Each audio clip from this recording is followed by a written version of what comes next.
Okay, I'll start off and I'll just answer any questions you may have. Butch, the offensive line keep talking about Dobbs showing up in their meeting rooms on Sunday and just being really impressed by that. What does that say about him, and what are you continuing to see out of him from a leadership standpoint? Well, that's what we expect from our quarterbacks, and so much of it in the run game or the pass protections is they all have to think as one mindset. So, that does not surprise me. When we talk to our quarterbacks about the expectation of what it takes to play quarterback, not only on the field but off the field.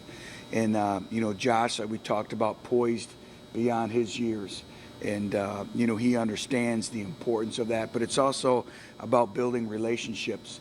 And the more time you spend, with a group like the O-line or the running backs with the O-line, it doesn't matter by positionally, but you grow closer as a family. And that's something that we expect in our football program. Have you quite had a freshman that willing to do it, that he's in on Sundays like that, watching film with the O-line? Yes, but we've had to do a lot of coaching, and teaching. And with Josh, you have to tell him one time and he gets it. But also, a lot of that is the innate leadership abilities that he has. Coach, you talk a lot about eye discipline, and you have all season. Yeah. Probably next to Auburn, this may be the team that uses the most gimmicks and tricks across there, and has it been another point of it? Absolutely, it is every week. But, this is a football team that'll expose you if you're not disciplined, with all the different wildcat, personnel groupings, formations, run scheme, but also the different throws. We know at some point in time there's going to be a trick play. We understand that. We have to be ready for anything and everything, and it comes down to executing your assignment and doing your job and have the discipline with the eye discipline that we talk about, and just focusing on the play one snap at a time and not worrying about the next play or thinking about the previous play. Just push the reset button. We talk about snap and clear. That's going to be critical in this football game. Coach Gillespie's on crutches. What's his kind of injury? Do you have an injury report on him? Progressing, and he'll be ready. He'll be able to do coach from the sideline and different things like that. Coach, Vanderbilt's secondary, a lot of veterans, and they give up a real high percentage of completion, but they don't seem to give up many big plays. Can you talk about how that will challenge Josh to sort of be patient? Well, first of all, they're a very skilled secondary, and they definitely have our respect, and deservingly so. You hit it right on the head. They don't give up big plays. It's a veteran group, that have played together for a long period of time, so they understand their scheme. They execute their scheme. They're disciplined. They're fundamentally sound.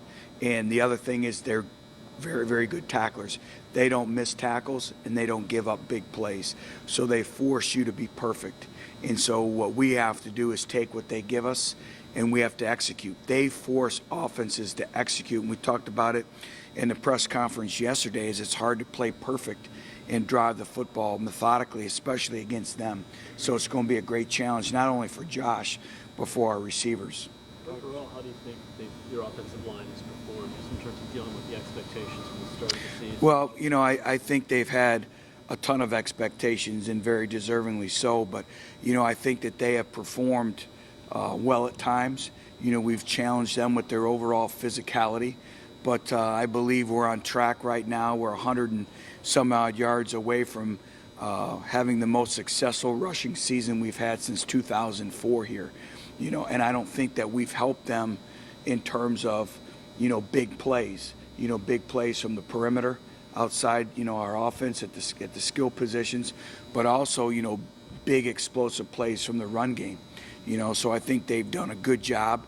I think we've played, obviously, the best of the best, and, Vanderbilt's defensive front and their different fire zone patterns that they bring is going to challenge them, but I think that they have performed well. Which some of your commitments are tweeting about possible uniform surprises or changes this weekend? Anything to that?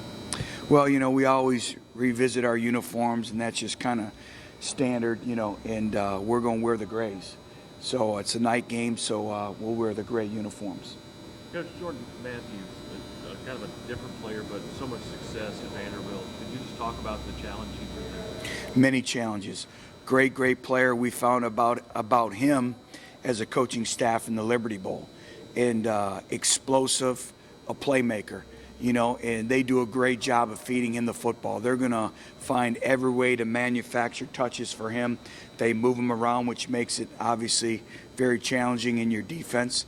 But, he makes plays. He's a leader. Their players believe in him, and, I believe he's the all-time leading receiver, one in the SEC, and very deservingly so. He's a great football player, and he's going to play for many years. Yeah, I seem to like to go for it on fourth down, and they're pretty successful at it. That's something you game plan for? Is that? Well, yeah, just like any team, you game plan on the fourth downs, but again, that's going to be another challenge. We have to be able to get off the field defensively, whether it's third down or fourth down. You guys haven't had a sack, I don't think, since South Carolina. Josh Smith said it was kind of a get back to a nasty mindset. How much have you guys focused on that and getting those numbers back? Well, again, it's a mindset of getting to the passer, and it's a relentless approach. It's second and third efforts. And, they're a good offensive front. And Herb Hand does a great job with that offensive line. And so it's going to be second, third efforts. But, there's usually team sacks. And it gets back to playing team defense. Sometimes you get a sack because our coverage, our secondary, and our linebackers do a great job. But also, when I talk about team sacks and effort sacks, it may be, the one technique or the three technique, making the quarterback push the pocket, and all of a sudden there's a defensive end coming around on his second or third effort.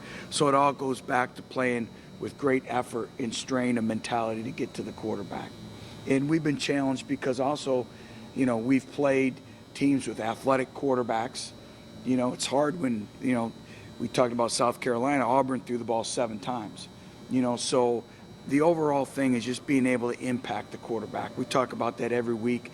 And again, Vanderbilt does a great job with their different launch points. They get rid of the ball. They do different things in the play action game. So again, it makes it a challenge to get to the quarterback. What made you decide to go back to the Graves this week? Just something we've spoken about, our players, we talk about that. And, we talked about the grade becoming more standard a little bit in our football program. And so it's just something with our seniors that they wanted to do. And I think it's a reward for them. But it's not a big deal. Again, the uniforms don't have any outcome or bearing in the game. It's our mentality, it's our focus, it's our effort, and it's how we execute, and it's our overall discipline. What was their reaction when you told them that you were going to wear this one today? It was their decision. So They voted on it? Or? Yeah. Just like we do every week. Our players, staff, chooses what we're doing, and then obviously I get the final say. But, we talked to the seniors about it, and it's their last home game.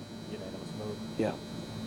But you said countless times in the past that this is the state institution of Tennessee and all those kind of things. So given that, with Vanderbilt kind of being the other SEC team in the state, is there extra on this game because of that? Because they're the in-state opponent? No, I think it's the next game.